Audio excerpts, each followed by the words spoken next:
ქალბატონო ლიანა, თქვენი სურვილები, მილოცვები წლევანდელ კურსს დამთავრებულებს გთხოვთ. მადლობთ. მე მინდა სიამაყის მტკივნობით აღნიშნო, რომ წელს საოცრად კარგი კურსდამთავრებულები გვყავს და არა მარტო მათ, არამედ მთელი ჩვენი რაიონის, მთელი საქართველოს კურსდამთავრებულებს მიულოცო სული და გულით აი ამ საშუალო სკოლის, ზოგადად საგანმანათლებლო საშუალო სკოლის სრული კურსის დამთავრება.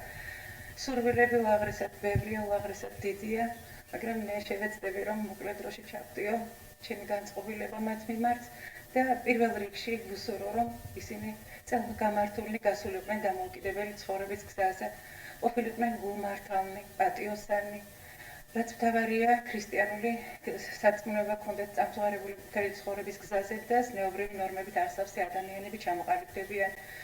ჰქონდეთ დიდი სიყვარული სამშობლოსი, პატრიოტიზმი, ჰუმანიზმი, გაჭირებული ცხელის წაშლების უნარი, მიტევების უნარი და რაც შეიძლება ყველაფერი აკეთონ იმისთვის, რომ სამშობლო და თავისი ხალხი, თავისი ერი იყოს აღორძინებული, რადგან დღეს ისინი საოცრად მძიმე პირობებში ცხოვრობენ და თითქმის ბავშვობა წართმეული აქვთ.